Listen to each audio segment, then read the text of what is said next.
The Brandon Peters Show may contain explicit language and detailed plot points. For more information on the show, stay tuned to the end of the episode.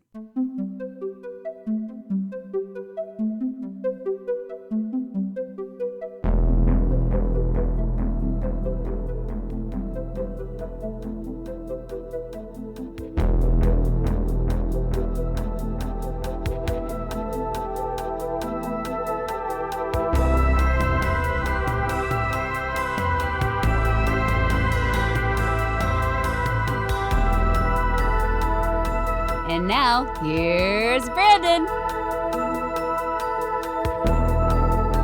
Welcome to the Brandon Peters Show for our final entry into the inaugural World Film Project series on the show. Today, we'll be discussing 2014's A Girl Walks Home Alone at Night. And with me, as always, for this is Sharareh Drury of The Hollywood Reporter, previously from E! News and Culture S, making her 5th appearance on the show. 5'5", staying alive. Hello, Sharareh. 5th appearance. That's insane. Five. What am I doing? That's the one. That's the everybody else down here. I'm a queen of this game. I mean, I am like, what am I like? Dark goddess of the underworld. Underworld. So obviously, I gotta represent for my underworld homies. Which if people want to know, like early on, I was like, what do you like? I always go over with people their introduction. Like, is that okay? Like, is there anything you want? And you said, as long as you had Dark Goddess of the Underworld on there, and I have called you that ever since. It was a request. I mean, it is a request. It's a humble request, but I'm glad that we have partaken in it each time. It is my title, so like we gotta like respect. There we go. So. It was your specific colors of M&M requests. So exactly 100%. So how have you felt now after these 3 films we've gone through? Good? Liking? I mean, I feel good. I mean, I feel like in general, what makes me happy about this is even if like a few people listen, it's the whole point of this, I feel like, is to expand horizons for people's cinematic viewing and get them to try new things. I also am trying new things in real time doing it. Right. So like I think like Girl with the Red Scarf, that was super intense, passionate, dramatic, romantic. Flip to Remote Control, the absolute wackiest. I honestly think Remote Control from Iceland, wackiest film I've ever seen in my life. I don't know what I can like. I think we were talking about, I would compare it to like a Superbad, but like even crazier. Yeah, very crazy. I just really enjoyed that film, and to bring in this one that we're going to talk about today, I'm very excited because it's one of my favorite movies ever. Yes. Also, I want to point out, if there is a country or a film that fits the World Film Project parameters that we set up, which you're gonna find out are a little looser than said before in a sec. Let us know, and more importantly, know where we can find it and have access. Because a lot of these films, I took forever getting this off the ground, because Sharareh and I talked about it back in like February, and like part of what took so long to do that was looking up ones, trying to make it work well, and then trying to find out how I can watch it. And I believe, and if there are subtitles that work, if there's subtitles that work. And I believe The Girl with the Red Scarf almost didn't find it. Like, I was moving on to something else, and then I don't know what, a different place I was reading about films from Turkey had a link, and it went to, I don't know how I would have looked this up on the Tube of Views and found it, but it was there. So, and plus there's a bunch of remake stuff for it, so it's hard to find. So yeah, let us know, and let us know where we can find it. We always prefer to watch things legally here on the Brandon Peters Show, but I always put an insistence on, if access is not available or not being provided from a distributor or something, then I have no problem with watching a stream that doesn't have rights. Like a lot of movies that are on VHS never come to DVD. That VHS, I'm not spending hundreds of dollars on eBay for. Someone has put it somewhere because access isn't being allowed by people who could give access for me to pay a decent amount. Right. That's where I draw my line a bit. That's where I would draw my line a bit. So today, Girl Walks Home Alone at Night. Written and directed by Anna Lily Armapour. This is her feature film directorial debut for a feature film. She's done some shorts, starring Sheila Vand, Arash Marandi, Marshall Manesh, Motan Marno, Dominic Rains, and Rome Shadanlu. Shadanlu. I'll help you with the Persian names. It's all Did I do the rest of them okay? I think you did, honestly. Especially so the guy who plays Arash in the movie, Arash Marandi, like I have a cousin named that, and biggest thing he got as a kid growing up in the States was because it looks like a rash. Got totally. I didn't even think of that. Okay. No, but that's good. That's good you did not. Kids growing up did. So I'm always like, that can always be like one of the tough ones. And it's a very common Iranian name. But no, you said the names. Got it. Gotcha. You know, we've had a lot of complicated names on the show that are, because like we're both, I mean, I'm Iranian, but I was born in the US. So like I'm gonna have my own like hindrances, I guess, with saying some names from different countries. So it's difficult. So I empathize, and I have a tough name to say myself, so I get it. Gotcha. The film is about in the Iranian ghost town Bad City, a place that reeks of death and loneliness. The townspeople are unaware that they're being stalked by a vampire. Now, I mentioned earlier we're cheating a bit here with the rules. So, A Girl Walks Home Alone at Night was shot in Taft, California, by the UK-born director of Iranian descent, but she's never lived there. It's an all-Iranian cast, dialogue entirely in Farsi, strongly Persian, meant to be there and sold as the first Iranian vampire Western. So here's my shtick. This to me is no different than something like one of my favorite horror films is Lucio Fulci's The Beyond. It's an Italian horror film. You wouldn't put it to any other country. Ditto on City of the Living Dead, the one that precedes it. Shot in New Orleans. Star Wars was shot in Tunisia, and the studio work done in the United Kingdom. But you would say that is a film from the United States, correct? Also, absolutely, yeah. The benefit of A Girl Walks Home Alone at Night being shot in the United States is it allows some more honest things to be present that wouldn't be allowed to fly in the country. Oh my gosh, that's very there's very accurate. There's an out and out gay kind of trans character ish. We don't really get a lot of focus. It's a sort of a decorative rockabilly, character. They're gender bending basically.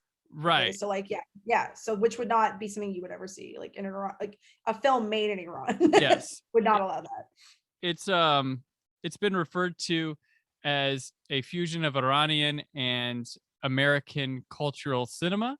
And if anything, for those of you coming into this episode having not seen the film before, perhaps, and I'm hoping for it to be a gateway into an appreciation of the culture and a doorway into seeking out their cinematic landscape. Well said, Brandon. I love that. That's my thing. There we go. I absolutely agree. That's so to me, it was meant with the intention of being a film there. It's not some American experiment. And I will count it for that. And I will promise to do a true 100% Iranian film in the future. But and I have recs for those, obviously. Heck but yeah. I'm glad that this is it, because I do think, as we'll get into it, I think what makes this film so special in a lot of ways is, one, like you said, like it's an Iranian cast, it's in Farsi, it's meant to be like in Bad City in Iran, like all of that I think is important, because it's very rare to see something like that made here in the US and also become so popular. And also, like you said, I don't think, obviously much of this film, if at all, could have been done in Iran. So in a lot of ways, it is what it is because it was made somewhere where all of those things were, all of those allowances like could happen. So it is Iranian at the end of the day. It's just like where it was, like we've been talking about these other films, maybe where they're specifically made and produced, all of that stuff, important to a degree, but at the end of the day, like what is this introducing you to? It is introducing you to the Iranian language, Iranian people, Iranian culture. So I think that fits the bill. And and the thing I like about the production a lot is it doesn't settle because it's in America. There are a lot of American productions doing similar things or could try, which like, well, it's not Iranian, but yeah, close enough. They don't settle for that. They 100% in where they're doing it.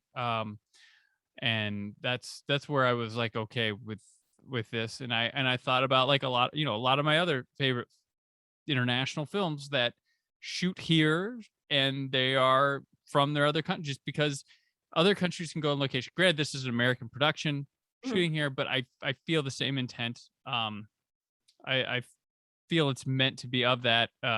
So I think it can count. Absolutely. Plus, people should see this movie because it rocks. Absolutely. So yeah, this is the one that both of us have seen, and I think seen multiple times before this. Absolutely. I've seen this film. It's hard because I don't remember the first time I initially watched it. It's been a long time. Because it came out in 2014. I think, 2014. So I have in that time frame, I've seen it a lot. It's probably, if you follow me on Twitter, it every single time anyone's like, I want a movie to watch, give me your rec. This is always my rec. Always my rec. Way more than I know on a previous recording. We've talked about another film that I really love, Persepolis. Yep. I love that film as well, but I think I would rec this one always the most just because as we'll get into, like, there's so many elements that I enjoy. First off, I love vampires. Second off, I love anything kind of like spooky and weird. I love that it has like a lot of like feminist undertone. I mean, like, what I say feminist undertones, but I think it is like in a lot of ways a really good feminist film. I also just love the characters, and I love a vampire who skateboards. Like, what is not to love? Like, it's right. There's so many interesting elements to this film, and so I always recommend it. But I've seen it probably too many times to count, and I didn't need to worry about where it was because I remember I was trying to remember, like, have I bought this? I have bought it on like a couple places. So I had it. Like, I have like physical copy. I have it like on streaming. So I was like, okay, I'm set to rewatch this to my heart's content. But yeah.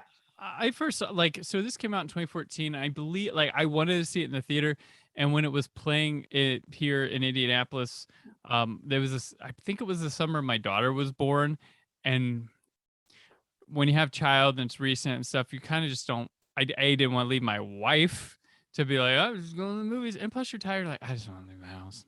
Right.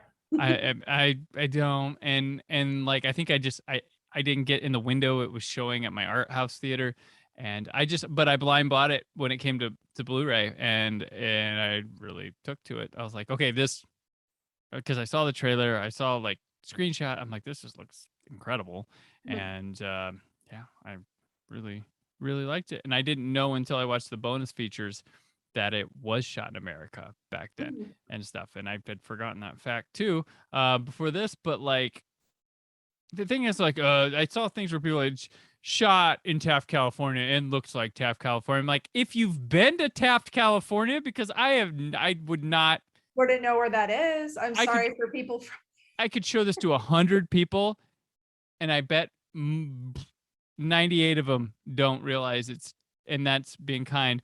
Don't think they think it's probably somewhere in Iran. Like, I mean, having been there, having visited there so many times, and I know about, I mean, it could be. Like, I also think, granted, a lot of the scenes that are happening are very intimate scenes. Like, I mean, yeah, like, it's not like there are a couple times where there's landscapes and background stuff that we're seeing, or like, outside of buildings. But for the most part, yeah, like, I mean, technically it could be anywhere. It's Bad City. Like Bad City. Yeah. it's Bad City. Like it could be anywhere. So, but yeah, like before I knew that, I assumed it was in Iran, and I'm learning. So that was me. So Yeah. sorry to Taft. I'm sorry. It could be anywhere. Yeah, and I just took it as, and you'll be so swept up the magic of cinema that you will never question where it's been shot and taken place. It's that good. That's how talented Anna Lily is. And I will say one off note with I don't know how it is where you own it, but my Blu-ray is one of those comical 80 production company logos and sounds before we even start the type of movie. Like it's like da da da, and these people they all like gotta get in there. Yeah, they all have this logo that they're so proud of that animation. They put a score to it, and you're just like, is this? Oh, it's another one, and another one, and another one. Like maybe that's the Bad City. Just like that's like your limbo into Bad City. Like I have to watch like 50 like of these. Right. And okay, so the movie, like right off the bat, choice to do black and white photography, and it's beautiful, and it also probably helps mask Taft, California, in a way. It probably is. I don't know if I mean the comic. Like my thing came with a comic book and it was in black and white. My Blu-ray did, and I don't know if black and white is an attempt to help it feel more like it's Iran, or if it was just a stylistic choice to begin with. So but it works for it. I think this movie is probably better and more memorable in black and white than had she shot it in color. I think so. I think there's like a lot of scenes that plays well too. The biggest being like there's a lot of really, I think, both like gloomy and sad shots, like bodies, like there's like that scene where she's driving in the car and there's like bodies like in a ditch. I just think the biggest things are like the girl herself, the girl who's played by Sheila Vand. I think her like scenes of her on her skateboard and her striped shirt, and she's wearing what's called a chador. And when she's wearing the chador and like just like it billowing in the wind and stuff, I just think that lends itself, like it looks really beautiful in black and white. So, and I mean, like, yeah, maybe like other scenes could have been in color, but I also think it kind of helps it like with its being like it's described an Iranian vampire spaghetti western. Right. Oh no, like, I feel like it makes sense to do it in black and white for that kind of a vibe. So I like it. I like that choice. I mean, there's a lot of Leone in here visually, and I know that was her. It was like spaghetti western and like Sin City graphic novels was like what she was going for. Absolutely. And it is that, like, it totally, because as much as there is the Leone and Corbucci and all that stuff, there is a perfect blend with Sin City in terms of how she's colorizing the black and white, like how it looks and stuff like that.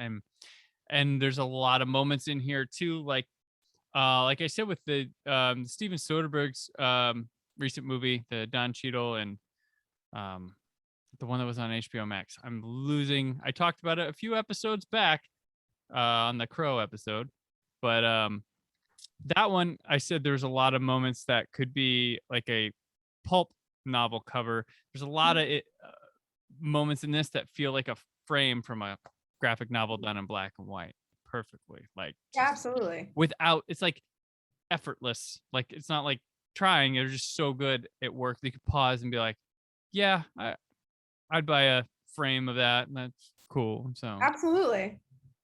But that's her good style, and the first vampire story with a Western Asia setting.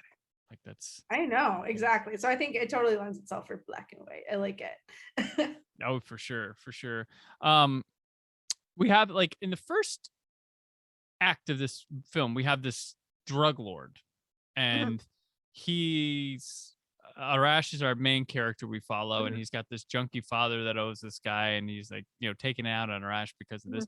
This guy is only in like 20 minutes of this movie, but he looms large. Like, I don't know.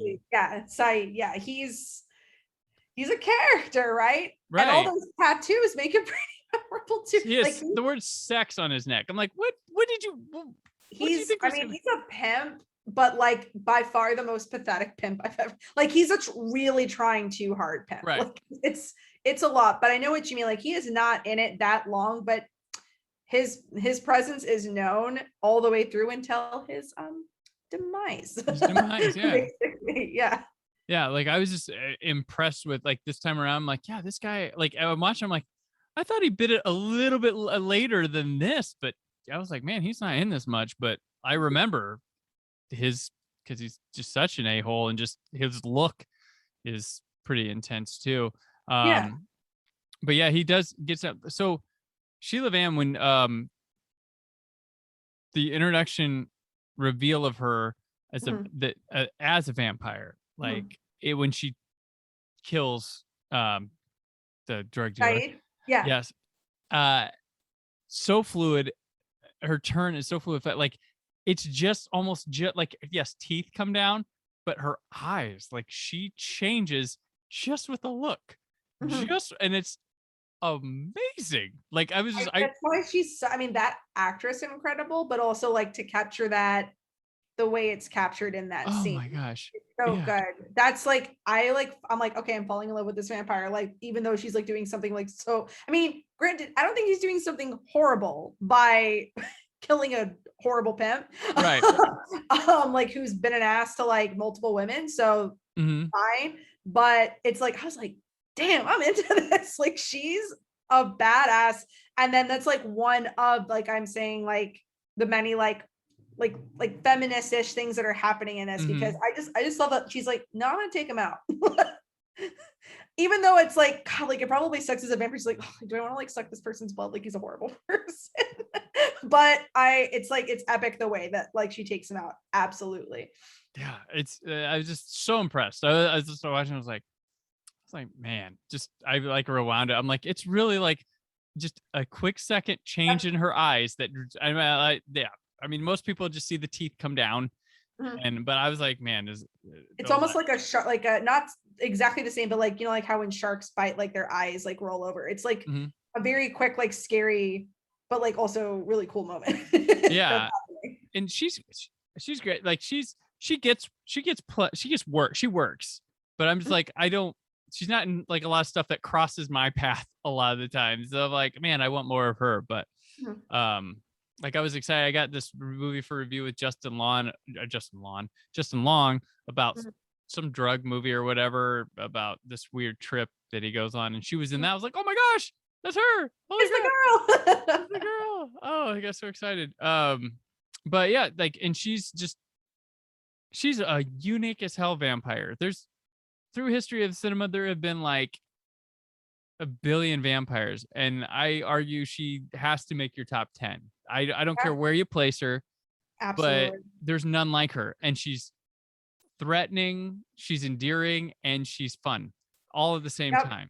And it's absolutely, and it doesn't feel off, it doesn't feel forced, and it's who she is. Like, that's such a good way of putting it. Like, because I feel like if I were to tell someone who had never seen this film, like this is a black and white Iranian film, it's like a Western, it's set in Bad City. By the way, there's a vampire. And she, like, you know, likes to jam to music in her apartment and skateboard. I have a question. And I thought about it roughly throughout this one. This time much. Who is this woman? Like, is that her apartment? She just shows up in this town. I don't know, maybe she is that her place? Did she take it? Is she trying? Like, I thought this time around, like, is she trying to insert herself into a society and try to see it through their eyes and do it? And she found this apartment, and she gets into like music because there's a thing there and there's all the stuff on the wall. Right. So she thinks that's what a person does. Like, there's a lot of attempts at her to try to find humanity kind of in this. She's tempted with humanity. And this looks like her kind of exploration of it. And while trying to use her vampiric ways to improve the city. But I don't know. This time I was like, I just got this question, like, who is this woman? Like, we know she's a vampire. That's simple.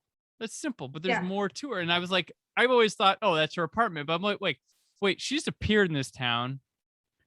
Is this someone else's place? Did she kill somebody to have this place? And she's trying to assume this person's role in the I don't know. My mind.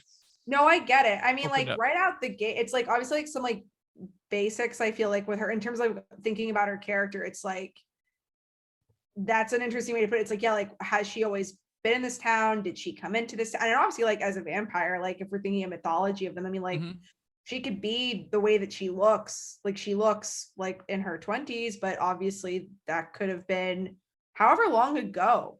Like who knows like how old she's. Like there's a lot of like questions that we don't know, which makes sense too, because vampires are always mysterious. So like it would probably ruin everything if like we need to, like I don't need her Edward Cullen backstory. Okay. Like, well, no, she's Yojimbo. She's Clint Eastwood in Fistful of Dollars. We know them, we get details on them, but we don't know them. Right. We know them because the movie is following them, but we don't get depth. They don't give us depth. We only can pay attention to their actions, their facials, and how they interact with people, and that's all we get, and that's all we need. That's all we need. I will say something though that I do think is interesting if we're thinking about this in the perspective of she's, you know, a female, was a person at some point before turning into a vampire, and Bad City is in Iran, and this is like based off of like an Iran that is modern, and that it's in our modern times where like, you know, women technically, you know, have to cover up like when they are outdoors, because obviously like we have scenes like there's a party scene with Arash and a girl who's like a princess, like I don't know, type girl, like has a fancy house, and like when they go into the party, you know, people are drinking, you know, there's drugs, like no one's wearing coverings, anything like that. So I think about it in this perspective of it's really interesting because for women in that country to be a vigilante like this, to, as like the title suggests, like, you know, she's roaming the streets, you know, alone at night, like that's something that culturally you would not like do. So I think that there's something like really fascinating about her character in that sense. And I wonder if I were to think of her backstory, I almost wonder if it's like her being a vampire is like her being like rebellious and getting to do these things that maybe she would not have done as a regular woman, but as a vampire with, you know, the powers and the capabilities that she has, like, and fangs, which are super cool, all of those things, like that gives her agency to be able to do these things and to go after bad men in Bad City and take them out. So that's just something that I've thought about. Definitely didn't think about this the first time I watched it. The first time I was like, it's a vampire with skateboards. But like the more and more I've watched it, I think about that aspect of her of like, there is, you know, sure, maybe she could have been a vigilante as like a regular person, but it would be difficult. Well, and I think like she takes to Arash because when they meet, he came from the party, he trips acid where he didn't want to, but he's also dressed like Dracula and with fake fangs. And when she meets him out, she's out wandering, he's out wandering, and she sees like him lost. She's kind of lost. They're both searching for something, and she sees him. She's like, oh, you're trying to imitate and be me, and I'm trying to imitate and be like you, because she's searching for like testing out being what humans are supposedly do, and he looks like he's imitating Dracula being out in the night, and that's maybe why she takes to him more. Like she's like, I've got somebody here, we're both in this place, so and it's just by chance that I don't know why you dressed like Dracula to that party, but hey, more power to him. I mean, Dracula's a cool costume, so I get that. I think what's also interesting though, maybe thinking again, just like if she's been around for a very long time, depending whatever that is, you know, I can imagine she's also picked up very, very well on a lot of signs that make for a good person or a bad person. Right. So maybe like with Arash, like the reason she takes to him and is cool with him and doesn't like just outright go snack on him on his neck and call it a day is she's like, you know, this is one of the good humans. You know, this is a good person, or at least good for now. Like she takes a liking to him, I think. So I think she's definitely developed a sense of who is bad and who is good, maybe because of her time roaming streets and taking pimps out and that kind of a thing. Well, you know, too, like he has a cast on his arm in the beginning of the movie, and when she meets him, which would just showcase to her that he's vulnerable, he can be hurt.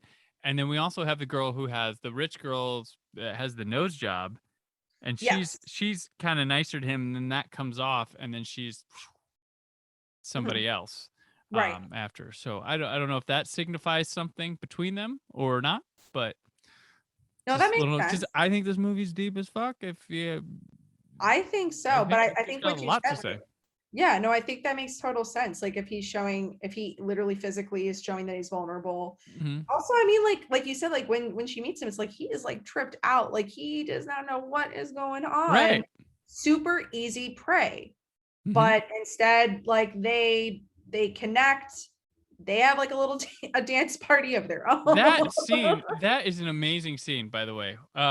She goes, so people listening, watch the movie. You can find it in a lot of places. Free to watch, legally to watch. Get a library card, folks. Get Canopy or Hoopla. So like she goes, we had the scene before, like same camera angle where she goes to play a record and just listens to a record. But this time he's there and he comes up behind her and it's like slow. And I wrote down here because I like it, but I said, this film lets people act.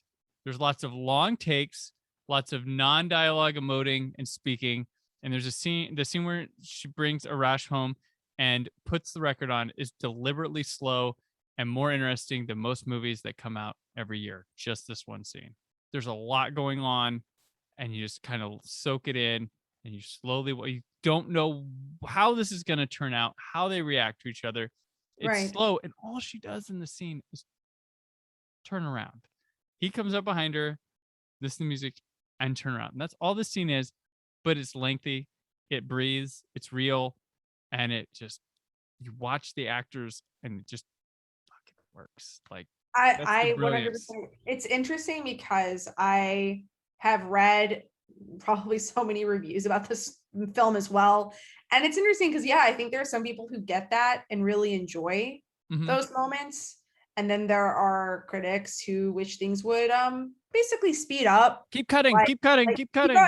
Where's the dialogue? The thing that I think, again, with this film, for one, like the story, and two, if we're really, again, thinking about her character, I just keep thinking back to it. And this conversation is making me think maybe more than ever just about who she is and her personality. She doesn't talk. She's not extremely talkative. You know, like she has like her moments, but she's not a very talkative person or vampire, I guess. She's very calculated with whatever she says. And I just think about it as like, it kind of makes me think if she's been around for however long as a vampire, even if it was a short time, I just wonder if like for a creature, this otherworldly creature that like technically, I guess, lives forever, like unless like unless something happens, it maybe that like creates this kind of like there is no sense of urgency anymore, because with people you need to fill time and space with things to do and things to say, but like for a vampire they're kind of just like, I'm gonna be here. And I think that's number one. And then I think number two, maybe just her personality also. I mean, you can have like introverted vampires. They don't all have to be extroverted, vicarious, extremely charming. Like they don't all have to be that. And I do appreciate that that's the kind of vampire that the girl is that, she's calculative. She's very like insightful. She's very perceptive. And in a lot of ways, she also makes me think of like the way a predator would stalk prey. They're just, checking things out, feeling things out. And she knows she's not going to be in trouble. She knows that she's like an extremely powerful being. So I feel like that also adds a layer, because it's like she can take her time and do the things that she wants in the time that she wants. So yeah. And there's things she can't help. Like there's a part where she gets her ears pierced and it forces her fangs out, and we find out like there's things that are just beyond her control that are reactions to it. So she can still be jolted. Like there are little things like that can happen for sure. I love that scene right away where she's just like, it's like a little quick. Keep doing it. Keep doing it. Yeah. Yeah, and when you talk about, like, one of her most talkative moments is where she's threatening a child that she takes the skateboard from, which is in a way kind of humorous. Yeah. She does it, and this poor little kid, that she's like, you didn't see nothing, or Right. um, so yeah, like she's very, and a lot of those, like you're talking about, people talking about, like, this is, if she want, like, this is going for Leone. It's gonna have long takes. It's gonna appreciate its surrounding. It's gonna make the most of every frame. It's gonna make them count.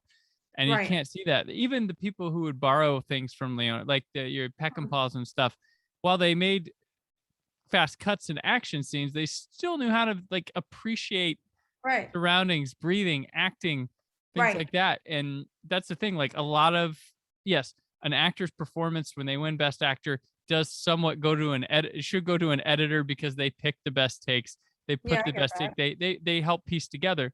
But like, there's too much piecing together almost. You gotta, like, just let the camera roll, let them act. Right. And you can fulfill, you can engage people, you can fulfill everything if they're doing it. Because an actor is important. Like, everything on a film is important. But there's always, when I lived in Los Angeles working on films and stuff, the actors would always tell you they were the most important part of the film. The director would tell you he was. The writer swore it was him. The guy behind the camera is like, aha, my eye makes it go good. Like, everybody fights, but some can overcome lesser qualities of another. And, you can let people act, let them try to take over the scene. Right. Anna Lily's in no danger of that here. She's Right. fantastic, but she also respects the actors and knows what she has. And it's like, watch these people. Yeah. And it works a lot. And shame on Absolutely. the people who went to fast cut. I'm like, I will say though, something that, to add some context to, I think that's important, is for Girl Who Walks Home Alone at Night, that film, obviously, like, it's filmed, here in the States, but it's an Iranian film. It's like supposed to be like an Iranian village and all of that. When it comes to Iranian horror films, there's not like a massive catalog of these. Like, people make them, but in terms of like ones that have done very well or are very well known, I'd say like the big ones that I think about, there's Babak Anbari's Under the Shadow. That's about a mother and daughter experiencing strange things that can be caused by jinn. Jinn, for those who like aren't familiar with that, I mean, it's like a term from like Islam, but it's basically like, like the way that we consider like angels and demons and like spirits and things like that. Like, that's are you talking about like the DJINN? DJINN, jinn. The Wishmaster. Yeah, so it's like those kind of like that thing. It's interesting because I want to say like Dungeons and Dragons has like references jinn. I don't think they do it correctly, but that's the best thing I can align it to. Okay. So there's like films like that. You have films like A Girl Walks Home Alone at Night. That's like, a vampire preying on shitty people and then forming this like relationship, this chemistry with like a regular person. A recent film that I covered, that I would also highly recommend. This you know what? This also is kind of like A Girl Walks Home Alone. I mean, it's predominantly in Farsi. It was shot here in the US. It's a predominantly Iranian cast and crew. Like, pretty much everyone is hold on.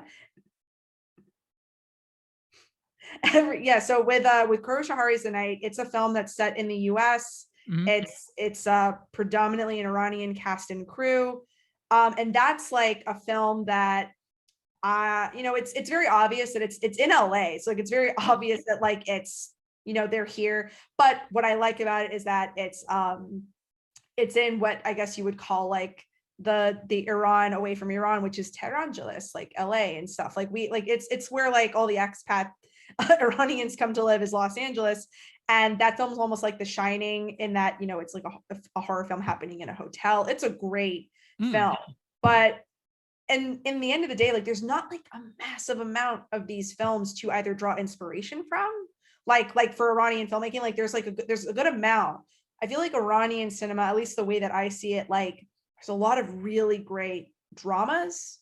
There is a lot of good comedy, but it's like horror. And I also just don't think, like, if we're talking about this like in the scope of this whole project that we're doing, I don't think people like go horror film Iran. Like, I don't think like that's, whereas like I, for example, have been like really into all of the great Korean horror films that are coming out and have been out for a while. Like there are like other countries where I'm like, oh, like they do great horror cinema.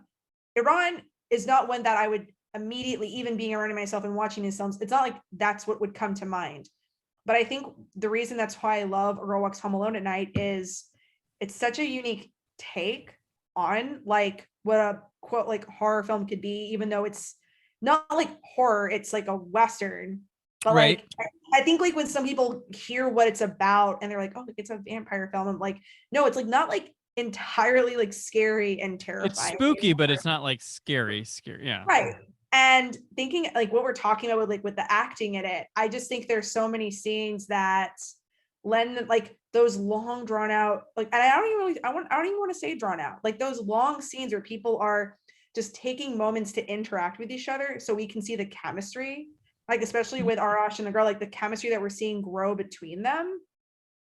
That I think is a beautiful way to kind of look at how Iranian quote horror can be done right, because Iranian cinema, I think because of the culture, because of what's happened in that country, people love maybe watching what they're kind of experiencing a lot in real life. So drama can be very popular in that country. So I'm wondering if there's somewhat an influence of that in this film, like these really like, I feel like emotionally intense scenes and takes that are happening where like not like a lot of actions going down, but like when like you see the girl turn in moments that you're like, is she gonna bite? Is she okay with this person? You know what I mean? Like there are moments like that where you don't know what's happening next, and not a lot needs to happen also for you to really appreciate the scene. So that's just something I wanted to add, because I've been thinking about that as well with this film and other Iranian horror films that I watch. Is I have noticed that there's a lot of that, like in The Night, in Kurdish Shahari's The Night,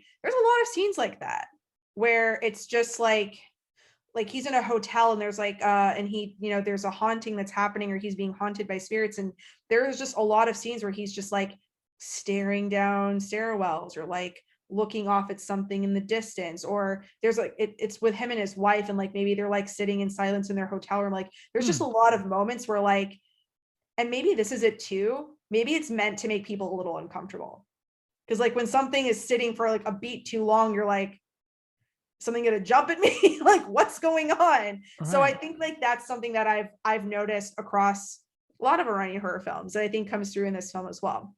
That's a good point. That's really, yeah. I mean, I don't watch enough of those, but I'm hearing what you're saying and thinking of this movie. We can. I definitely want to dig more into their film culture. Yeah. For sure. So yeah, definitely all that. There's also let me mention Arash's father in this movie. He's a heroin junkie.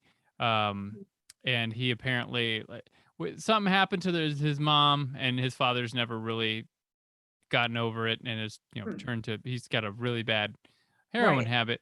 And I thought this movie conveyed really cool his father's junkie need and desire for the heroin is far more terrifying in this film than the vampire's cool and collected desire for blood. Like they're parallels to each other. They even have a scene where his father's on one end of the street and the vampire, she's on the other side, and she mimics his movements. And it freaks him out. But that's like they're the same. Like I need to inject, I need this fluid. I literally have this note. I agree with you. I literally have this note at some point where I think I wrote like, this film has like a vampire, but there's also I don't know. How would I say this? Vampiric like ways, vampiric ways, like characteristics that are happening. Like biggest one definitely being like the drug addiction of the father. Also maybe just like that's an emotionally draining relationship. Right. Just there's things like that. Also the city itself seems to be like a draining, dark, depressing city. So there's a lot of like those elements of like what a vampire is. Those elements are coming through actually. I almost feel like in more so in some other characters than the actual vampire that we have. Yeah. The real monsters were the people. Yeah. Like that's That's, I mean, yeah, and it's a Right. great reflection of like, there's this thing we're taught to, maybe this is a reflection on American culture towards the West Asian stuff. Like Right. here's the thing that you are taught is scary, looks scary. You said it's scary, but look at all this shit around. Who's the scariest here? Who's doing the most harm? Like, granted, she's killing people, but Right. but who is, when you're watching the film, she's killing bad people for one that we see. She kind of limits it to it, but whose actions are scarier? Who's abusing people? Who's hurting people on a Yep. deeper level than the vampire? The I mean, vampire. she's really just going right. No, she's just really going after, as far as I can tell, like bad people. So like, whereas like Arash with his father, I mean, they're battling each other. And I mean, I could understand in terms of like a storyline, like, I mean, to have a father like that who And he blames him for it all. He doesn't blame Yeah. himself one bit. And he also, there's a prostitute in the film who's a yes, returning point that the father has over and injects her against her own will with the heroin. Granted, Yeah, she doesn't put up a huge fight, but she's a very professional woman and and holds herself in a professional manner. So it would be against her to like, it was more of like, I don't want to do this, but he's paying, and this is where my night takes me, I guess. yes. But it just shows what more of a monster his father is with that. Actually, something that I think about is, so I think before that scene, there's a moment where, so the prostitute is Ati, and Ati like worked for Saeed, and there's like some scenes earlier where like Saeed's like trying to force her to like do stuff with him. It's like really upsetting. And so there's a moment where Ati is like walking the street herself alone at night. Right. And the girl is following her. And like, because at the start of this film, the girl was at Saeed's apartment, I guess like took some of his money, and then she gives that money to Ati, like the payment that Saeed should have been giving Ati. Yep. And there was like a conversation, and the best I remember it is that it's that Ati, maybe because of, I mean, it's partially obviously because of her line of work and what she is doing, but maybe also just as a person, and maybe having lived in bad city, maybe this is what happens to all people who live in bad city. She like doesn't know what it is to like desire anymore, and maybe even to feel a bit. And that's sad. Like, she's drained of that. So then like you're saying, like later when she has that scene with Arash's father, you know, yeah, maybe she doesn't want to do these drugs, but I also just wonder if, as a sad element of her character, she's just almost like, what, okay, like what else do I have to live for right now? Like, she's a very drained shell of a person. And for a lot of characters in Bad City, like that's what I feel like they are. Like, they're not, this is not like a fun town. This is not like lively, energetic people with fulfilling lives. Like, everyone seems to be very depressed, not a lot of going on. The only person who maybe seems to be having a maybe good time, it's the princess Shada, like the girl who has a party and Arash goes to. Like, that's the only person who I'm like, she's living it up. But even that girl seems like hollow or shallow. She's just like about having a good time. Shada, that girl, that princess, she's just about like having a good time, having parties. Like, she's shallow and hollow. So I don't know. I think it's interesting, all of these characters, that Ati the prostitute, Shada the dad, Saeed the pimp, like, I don't know, they've all been like drained of something. Like, they're not like full people. They've given up. Yeah. I mean, and it's in a town where there's like a big production, like, is it oil or something that it's draining it's draining the earth. Like, it's a good point. Yeah, that's very good. Yeah, very intentionally set to that area, like, and that's the lifeblood of the town, and that's all they have. And once that like goes, like, what is this place? And it's already seems to have maybe gone. It looks like the town's kind of barren. There's not overly popular. Granted, it's a very low budget film, which it's like, just like, was it even over $100,000 to shoot this? I can't even. I don't know. I mean, it doesn't feel like it needed a large budget. I'm It not. looks like millions, but these are my favorite directors. They just like now you got your James Wans and your Lee Wanells that take $10 and make it look like 10 million, which those are my favorite directors. The old John Carpenter type people where you're like, here's $5 and it looks, you can give a guy 80 million, it won't even look as good. Right. I always got that talent. Like, and keep throwing things her way, folks. Yeah, but yeah, it's like a lot of that is maybe low budget, but it fits into the theme of the film. The town's being drained of people. And yeah, it's super sad. And also something else I just thought about too is when I'm trying to think of when it happens, because something that's like a minor detail is that actually no, it's not a minor detail. What am I talking about? So it's like when after like I guess the dad does the drugs with Ati, he, I guess there's a later point where he's like suffering from like withdrawal, and he's like having thoughts in his head, and he thinks that the cat, there's like a little cat that's like in this film, right? Yeah. like a little adorable cat, and the dad thinks the cat is his dead wife. And I think that's like that's like I think like one of those moments where I thought that was interesting, because I was like, it could be like that's just like what he's hallucinating or thinking, but then also I'm like, I wouldn't be surprised if like that's just like a very strong messaging of like, yeah, like the mom's spirit lives on in this cat. Like, I mean, this is a spooky enough film as it is. So I think that makes sense. And then I think I remember after that scene, it's like Arash like throws his dad out because he's just like, you're done. Like, I'm done dealing with you and your addiction and all the issues that it's like causing like in our lives.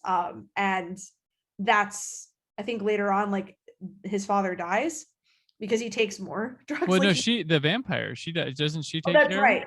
Yes, yes, that's right. The girl, that's, I think that's one of the scenes that like I for a moment was like hoping don't do that. Like, because I'm just like, the next thing I'm thinking is like, this guy Ardish is gonna find this out, like this is not a good situation. But the other side of it is this is what she does. She it's because Hossein goes to that's the father's name. Hossein goes to Ati's apartment to try and like force her to do stuff like to take heroin again, and the girl comes and saves that situation from happening, and takes out the dad.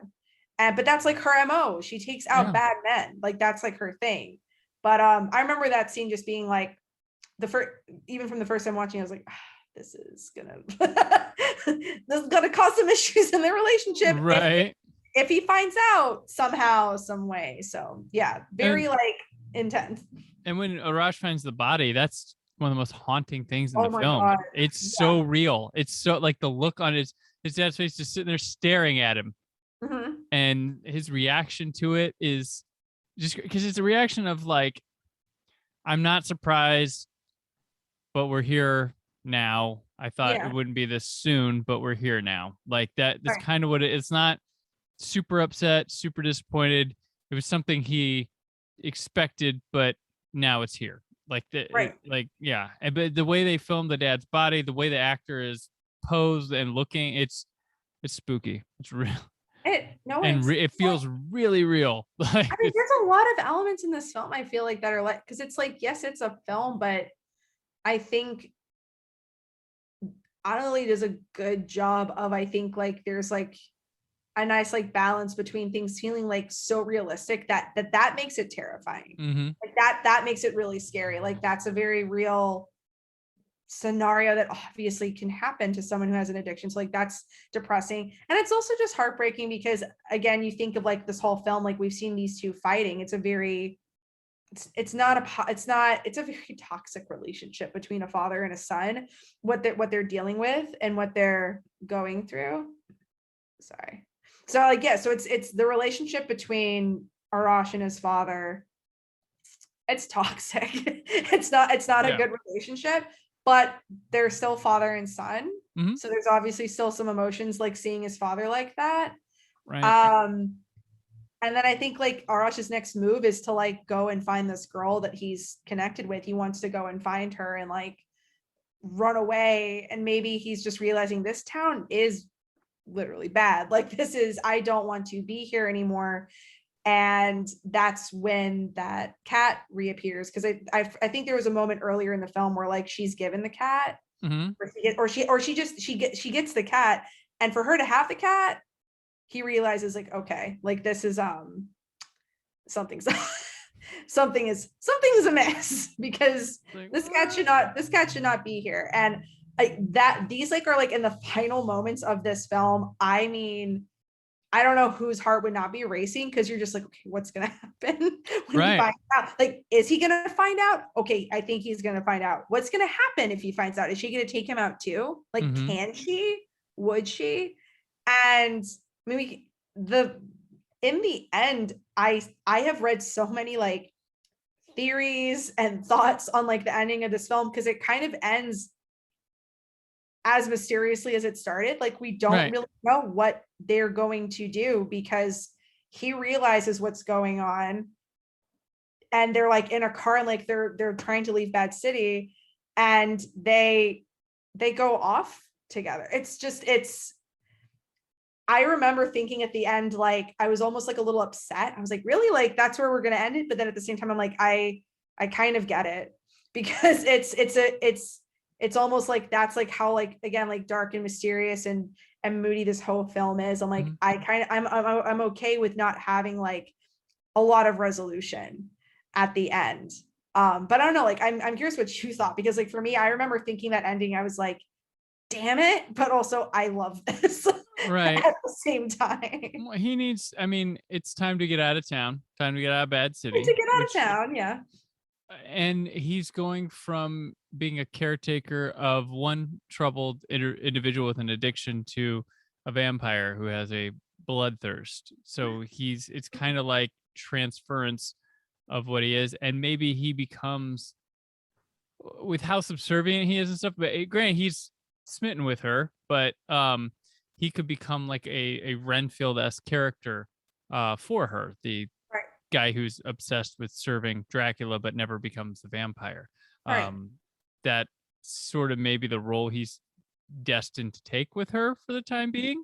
But you know, it's left to our imagination. It's left to what you saw in the movie, like that. And I love that. I love it. I know people I hate those endings, but I'm like, I like to think the thing I love about films is mental exercises with me. Like I love to have that. I love ambiguity. I love thinking of things. I love being, and there's a fear in filmmaking nowadays to not allow people to do that, because people get upset when they have to think or challenge themselves, or, you know, enjoy a film beyond the movie. And granted, I know there's some people that movies don't mean as much. They're an escape. They just want to go chew popcorn, see some explosions, and go home. Fine. People don't want to think. Like they just fine, but don't bash the movies that do these things, and because there's obviously an audience for that. And something actually I just thought about too, is like what we were talking about before in terms of like some of these scenes that could seem slow and like kind of either or delayed, or like we're taking an extra little beat. I mean, when I think about the film overall, I mean, it's got it. I don't know how to say it, like it's all that's also like a vampire quality, like this kind of like moody, slow, hushed, like Predator kind of like vibe. I feel that. And also with this, when it comes to when it comes to this film, it's like it's slow, it's moody, got this it's hushed like vibe. I feel like that is also like what a vampire is. And the other thing too, like what the ending is, this whole film in a lot of ways, it's a very like we see it as a Western, it's a vampire film, but it's a very unlikely like romance like story that's happening. And there have been, I mean, like if anyone like has an issue with the ending, I mean, I feel like there have been so many romantic films that end in like kind of like uncertainty, like you're not really sure, like you got all your questions answered about what's going on in relationships and stuff like that. Like, so when I think of it that way too, like I think it's fine. Do people need a title card, like, and they got an apartment and lived? They need the end credit scene where like all the slideshow pics are happening in the credits of them, like the vampire and him moving in together in Good City. We got a pet bat together. Like, if someone wanted to spoof this, that could Right. be decided, like, it's True. Good City, but no, I think it's really beautiful. And actually, it's, even though like this wasn't available at the time, it makes me think of a lot of the things that I enjoyed about and this is like a very random like line to, or I guess like a connection to make, but WandaVision in the MCU, Mm-hmm. I really loved that series for how it explored like love and the many forms of love, and also grief Mm-hmm. and trauma and that stuff. And I feel like that's one of the reasons why I really like this film, because like it's not a romance that like it's typical, and there's a lot of people who need a lot of therapy because a lot of shit has gone down. So I don't know, I kind of like it for that. I like that I'm personally, and maybe this is I'm the dark goddess of the underworld, I like romantic films that are edgy and moody and maybe even sad, like, because that's not all relationships are perky and happy 24/7.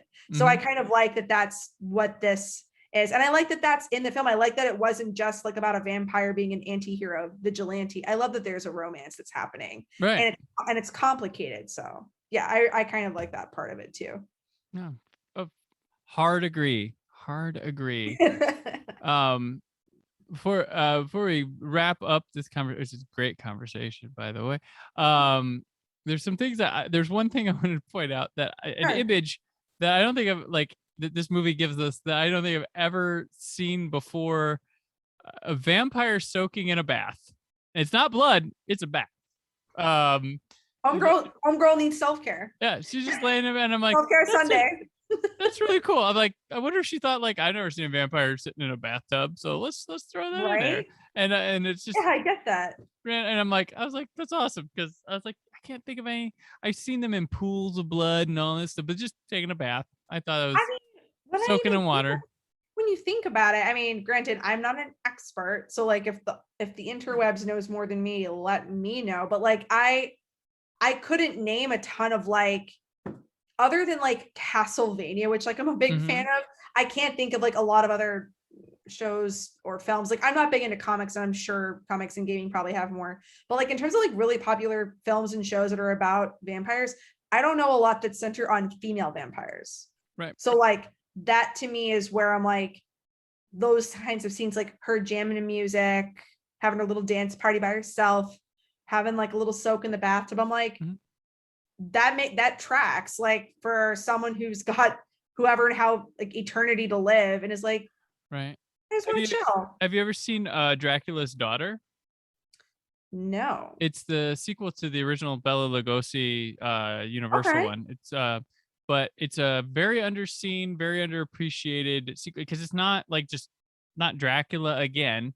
And it's one of the first like queer horror films too. It's really really cool. I have never seen it, but that sounds really interesting. Yeah, it's only like an hour long. All those old Universal monster movies are like barely clocking over an hour. But this is the sequel to it, and it's an interesting direction, and it's really interesting. One of the first strong female vampire characters put to film. And the Universal stuff, they were subtly getting away with a lot of explorations with like James Whale and Bride of Frankenstein doing some crazy stuff too. But like, yeah, Dracula's Daughter's pretty cool, underseen, underappreciated little movie. I never watched until they put out like the DVD sets back in the day. I was like, what's this? And I watched it, and I didn't, first time I saw it, I think I was too young, I didn't appreciate it. But going back to it older now with re-release on Blu-ray, I'm like, I really like, that's a go-to one for me. Like, really like, it's moody, more interesting character, and a lot less of the same monster stuff that you get with a lot of them later down the road. So I will definitely check that out, because I think, like I said, I don't like, I wouldn't know that many female vampire characters off the top of my head that like have like a really, that aren't like underworld. Well, actually, you know what? I think the only other one that I'm thinking about that I mean, not that like she has a massive role in this film, but like Dusk Till Dawn and Salma Hayek. Oh, yep. Yeah, I mean, like, you know, amazing vampire, very attractive vampire. Well, like, I'm just saying, like, that also, like, she didn't have, I mean, she has an amazing scene, like when she comes out and dances. Oh, yeah. but like best scene ever. Like I think that's when I realized I was also attracted to women at the same. I was like, okay, that tracks. But it's one of those things where like, yeah, like you don't get a lot of those like prominent female vampire characters like in like, that I have found to be extremely popular and well known. Like this is the like if I ever talk about if I'm ever having, you know, a vampire group chat, which is super common, and like we're talking about vampires that we love, like girl walks home alone at night. Everyone loves this character, this vampire, but it's just awesome because like I mean she's a female vampire, and we don't get a lot of those in like pop culture that are extremely memorable. Like again, like the only other ones I can think of are the characters that I love from like the Castlevania game and then the anime that came out recently on Netflix. So, but yeah, I mean, if she needs a bubble bath, back on that, like get your bubble bath because you've been doing a lot of work in Bad City. So right. And one last thing, I'm wondering if Anneli Amirpour is projecting some of herself through the vampire, because it's one thing to just be like, there's a character there, but the fact Sheila Vand, and I don't know if you've seen what Anneli Amirpour looks like. They look pretty similar. I know exactly what you mean because I think when I've looked this film up before, I almost was like, wait, who? and Amirpour did the long shot skateboarding stuff because she's a skateboarder, so she body doubled for Sheila Vand. But like, look at them, like it's one thing to have like a character in film, but then to cast someone that looks just like you to do it, like there's some of you in that vampire that you're telling us. I could totally see that, and I mean, who wouldn't? Yeah, want to have that 100%. But I mean, I think that could totally make sense for sure. Yeah, definitely. And also, if you have the Kino Lorber Blu-ray on it or pick it up, it's got a great Q&A with her, and the guy doing the Q&A is Roger Corman, and her doing it together, and he's loves this film. Like, of course you gotta love it, but he loves the film, and he compares, he's like, man, your work's reminding me of when Francis Ford Coppola was like my assistant and he made these stupid little films, but he's like this is like talent on a level that I hope great things come, just like Francis, because I see that kind of level of skill and craft right there with you on this one. He's like, he has to hold himself back from geeking out about the movie, which is funny to see this old man asking her about it and talking about it. And but that's a great featurette to check out on there. So absolutely, Girl Walks Home Alone. Watch it a lot and recommend it to all your friends. Yeah, definitely. Okay, now we move on to what else. We're just talking about a little extra stuff that we do, you know, movies, music, TV, books, games, whatever you've been into lately. So Sharareh, since last time, what else has happened? What else has happened? I decided to entertain myself recently by watching the recent Suicide Squad movie. You ever heard of it? Kind of watched that myself. It was an experience. Like it was. I actually didn't know if I was gonna like it because I wasn't the biggest fan of the first. Like, the first one's garbage. It's okay to say it. I was like, am I gonna get trolled? No, like first one is barely a movie. So, anyways, yes, continue. No. I think I really do like the second one. I will say it's outrageous. It is very weird. I have a lot of questions about like a lot of like. There's just some really intense like gory scenes where I was like, I felt like there's a what is that film? Not film. I am like messing up because I am tired. There's the Boys, like that show. Yeah. Amazon. It made me think of it honestly a bit, like some of the style and stuff, like the way like superheroes and violence. It's fun. But yeah, I don't know. I will say like I think I would recommend it to watch. It's awesome. I had a great time with it. It's very James Gunn, like the violence and gore stuff. Like if you've seen his other stuff, that's right. And he came from Trauma too, so there's a lot of that kind of feel. So a lot of people point out like he made a fucking $100 million Trauma movie with this. I'm like, kind of. There's elements there, and Lloyd Kaufman appears when they go into that bar. I think Peacemaker shoves him over, the head guy of Trauma, which is he put in Guardians too. It's a lot, like it's a lot of fun. And I tell you what, I think we live in the best of both worlds, having DC and Marvel movies. This isn't me knocking one, but like the thing I love about the DC movies is they aren't afraid to go crazy. They aren't afraid to really let a director make a movie. And I think we're all better for it. And I love the bonkersness of like getting this Suicide Squad. I love Birds of Prey. I thought that was just Love wacky, Birds awesome. of Prey. I love Shazam. Its wholeheartedness got this kind of like 80s, really nails the 80s Amblin type feel and has a good message. Then you get whack, like you get that, you fucking like Joker, like going for the Scorsese weird thing with grand filming.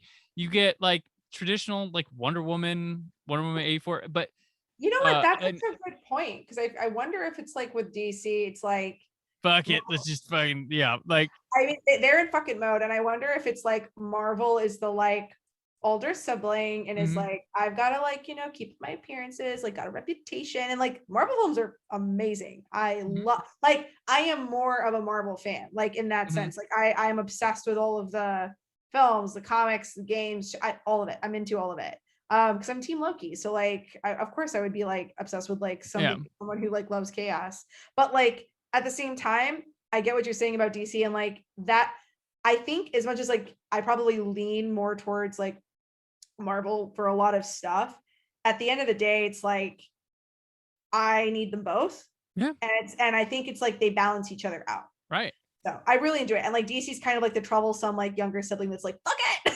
Like, I'm gonna go crazy. And I'm gonna go crazy. I wasn't even the world's greatest fan of Aquaman, but like I appreciate and I admire the hell out of that movie. Like, and a friend of mine said recently, he's like, you know, they just go so big in Aquaman that finale makes Avengers Endgame look like a small indie film, like just the grandiose, like going nuts for it. And I think that's great. Like, and I like the playfulness and the weird, like the action scenes of the DC movies are on a different level, because like Marvel with the action, there's a lot of same because they use the same second unit to direct a lot of those movies, whereas DC's just like, you pick your people, you can direct them, all that. That's why Deakins won't do a Marvel movie. You know, he's been offered twice and turned him down because he's like, if I'm not doing the whole thing, I'm not doing it. So but yeah, just the sheer nuttiness, craziness. Where else are you gonna get a murderous starfish alien? Awesome, right? Like, yeah. So like for me with DC, I'm also like not as familiar with, like, because I'm not as familiar with a lot of it. Like I'm not familiar as much with the comics. I'm gonna highly rec I'm gonna do like a side promo, which is like on Hollywood Reporter's site. We had some really great insight into like Starro, like his like backstory. It's wild, and I feel like that, like, I obviously, for me, I wasn't expecting that because I wasn't familiar at all. I didn't know what was about to happen. When I saw that shit come out the building and like all the little mini starfish like flying out of its like starfish armpits, I was just like, I don't know how to not love this, because I just love weird. So I'm here for the weirdness. And I also love, I mean, of all the characters, like, I love me some Harley Quinn. I love Margot Robbie. She's incredible. Like her like fight scene that she has when she's escaping. I was like, fantastic. Right. Yeah. Fantastic. All of it. Also like Polka Dot Man, Weasel. Like there's so many things happening. They let Joel Kinnaman have freaking fun. Like he looks like he's having a good time. And I like him as an actor, and like he doesn't get used right all the time. Poor dude had to be RoboCop. But like he usually comes off boring in movies when I'm like, man, he was on that show The Killing and he did really good. And he's in, so if you see some of his hometown films, because he's from, is it Sweden? Is that where he's from? Can't remember. He's got charisma out the ass in those. And then here in America, it's like, hi, I'm Joel Kinnaman and I'm action guy in a movie. Like, but he's fun here. Yeah, like, no, you're totally right. Like, it's Margot Robbie's character is just fun. And if you ever, so this one's close to on the CW, you know, they have their own DC line of shows. There's Legends of Tomorrow, which is my favorite of the bunch, and it is fucking bonkers like this. Yeah, they actually Legends they did this kaiju shit with the Starro thing before already, but with the giant furry thing before. But yeah, that one's kind I of. just think like that's why it's just such a fun. I mean, like obviously everyone's got their personal taste. Maybe some people don't want stuff to go that over the top. I don't but like jokes in my superhero movies. I know. I just want heroes and killing Oh, bad guys. it's totally obvious too in that movie that they waited till the last second for Will Smith to tell them no. Like, I mean, they just scratched a name out of the script and changed it. Like it's pretty funny, but it works. Idris Elba's great. So I think honestly though, I'm into it. Like his facial expression, his final facial expression when he's on the plane and that little rat is sitting on his lap and he's just like, like, right. I think it works. It works. I was here for it. I love it. So I don't know.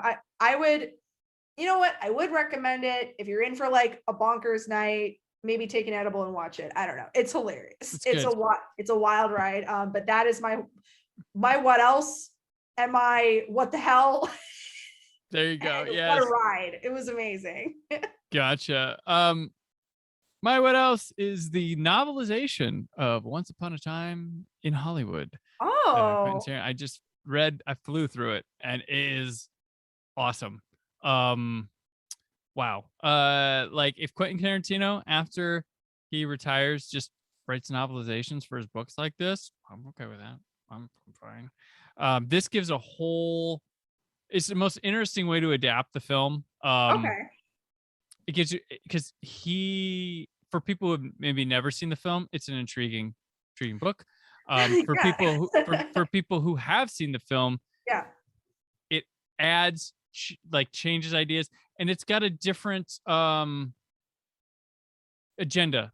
There's similar levels agendas of what the movie wants to do and what the book wants to do. I enjoyed the film. If we're talking about another bonkers film, another like absolute what the hell every scene. I'm like obsessed with that movie. Like that movie, that's one of those movies you watch and it has not left my mind. Once Upon a Time, and this book is even better. Like I highly recommend. Like it's got people, like it's written as if it was written back then with the mentality. So there's some harsh language, there's some slang terms that don't fly anymore, but they're not meant with any kind of like, they're meant to be those characters, not like the ill intent of a writer, which is hard for people to take sometimes. But sometimes there'll be a scene from the movie, but from the perspective of the person we didn't see it in the movie. So it'll be written from that. Like, oh, that's interesting. The part where he goes to the Manson camp at the Spawn Ranch is told from the perspective of the girl in the house, not for Brad Pitt. Interesting. Okay, so, I could see. I feel like then, like, if you were like really into that film, that kind of element would be interesting for sure to kind of get like those extra perspectives. So that makes sense. And scenes happen in different ways. They happen. Yeah, like it's really cool. You get more background on why things are the way they are, and just extra bits that feel like they were like cut out or something. And it ends. I guess the ending of the book was shot, but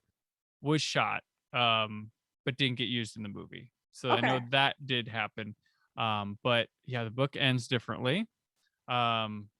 The ending of the movie happens in a different spot in the book than it did in the movie. Oh, okay. It really took me. I was like, oh, of a film's ending. Don't know if there's been one in a minute that had me just scream. That just had me go, what the hell? That film's ending was a trip. It was a trip. It was a ride. Literally for some of the characters. It was a trip. Yeah. But no, big fan of the movie. The book, I did.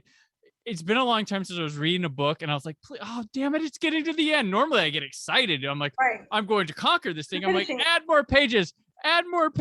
Like it's a really good read. I'm stunned. Like Tarantino just fuck that guy in his writing, man. Like I want skills. So yeah, it's just and it really conveys his voice and how he writes, but also doesn't feel like I'm reading a script. Right. Really I mean, good. I think it's interesting because if I'm gonna be honest, that film was a hard one for me to watch because like I am not at all a fan of Quentin Tarantino as a human being. Okay. Like I think but it's like I think if I think about the film and like Brad Pitt and Leo and what they did in that film and the story, it's like I enjoyed the story, but it's like I think it's like Tarantino, it's like he's a hard sell. I think for a lot of the things that he said and done, especially for like I think a lot of his like racism and sexism, like it's a really difficult person to like discuss, but it's like I can't deny that that's a film that tripped me up, and like I haven't like stopped thinking about either, because it's like the ending alone, I was like, okay, like what just happened? I didn't expect that at all to go down the way it did. But I know that that's like a lot. I mean, like if we're talking about like directors, I mean, that's the same thing you could say for like James Gunn. Like he has a lot of controversy behind him, but it's like I think that's always been an interesting conversation in entertainment. It's like, how do you, because I mean there's obviously a bunch of people involved in a production and a film and writing, like not just like the directors themselves and like their I think the difference between like a Gunn and a Tarantino is Gunn's plugged in society wise, Tarantino is unplugged. Like he's not, you have to pull Quentin aside and be like, Quentin, and he might push back a bit and then he'll realize and then go, but then something else that he doesn't realize. Like I just think he's a mess. Like, but his films, like I can't deny that. Like, I mean, have I watched a lot of his films? Like, absolutely. Like I've watched a lot of his films, but I also think I just like I gotta like say like it's like one of those conversations where it's like his films are things I can talk about. I do enjoy elements of them. They're things that I enjoy watching. Him as a person. I mean, I have this with a lot of things like in entertainment. There's a lot of like films and shows and books and like things that music even that like I'll listen to and it's like I'm entertained. I can't talk. I'm entertained by them, but I also like acknowledge that people behind these things have done some dumb shit. So like it's like Tarantino, not a fave, but once upon a time that story and what it did, and like I'm just a big Brad and Leo fan, so like seeing them come together, I was like, I like this. Like that was like that's what you needed to tell me is like Brad and Leo are together in this film, and it's going to be absolutely wacky. And to see them do what they did in the finale of that film, never thought I'd see something like that. Ever from either of them. Like absolutely never thought it would ever happen. So I don't know. It's an interesting film. I'll say that for sure. I think the one of the things with the book that you could garner an appreciation for, which I was thinking about as I read the book, was everybody talks about Brad Pitt in that movie. Well, he won the Oscar. Cliff Booth's a fun character. He's great. He's great. And you know, people, Margot Robbie's part of it. But reading the book and getting the more the Rick Dalton character, getting the inside, the mind stuff. My fave in the film. Like I love Rick Dalton the most. The brilliant thing is it's all there with Leo in that movie without the book telling me that. That's how great Leo's performance is. The book will enhance Leo's performance that he already gave. I'm not saying it's helping him. I'm saying you're like, damn, he had that. Like that is like there, like with his performance without these words. Like I don't know if you would know, because I'm curious then, because I'm not familiar, is this something that came out afterwards, or would either of them like had any of this like backstory or insight from Tarantino? Like this was developed no this was the book was written after. Okay, so no one on set, like in terms of like character development, that is not stuff that they would have like had access possible. to. Maybe one of them came up with it and gave it to Tarantino. I don't know, but Tarantino's been lollygagging around because he's got his thing where he's going to make 10 movies and retire, and now we're on number 10, and he's taking his time. But more, you know, it kind of sucks that like he made such a great film that would have been like felt like the last one to go out on if you're going to do that to yourself, and now he's got one more. It's like he can't stop himself. This would have been his plan. It just happened that film number 9, he wants to make 10 and be done. Film number 9 happened to be this like movie, and it's like, you know, that would have, and it felt like, you know, it was Hollywood end story, you know. But I don't know where he goes next. I'm always interested. But that book will appreciate. The Leo performance is one thing that I garnered from the book a lot. But yeah, it's real cool. And if you like old Hollywood stories and stuff, which is what he did in research for the book and the movie, he had conversations with like Burt Reynolds and like all these people from Clint Eastwood and all these people back in the day, and how things happen and things like that. And it's a very interesting book. Yeah, for sure. So, yep, that'll do it. Sharareh, this concludes our first session of the World Film Project, I'd say. And thanks to those of you who came in for this one and found these movies and watched along. I love you all the best. I love you all the same, though. And we had a lot of fun. Please, your suggestions, recommendations for the next one, or just in general, I welcome them. And I want to humbly kneel and thank Sharareh for hopping on 3 episodes in a row for this adventure.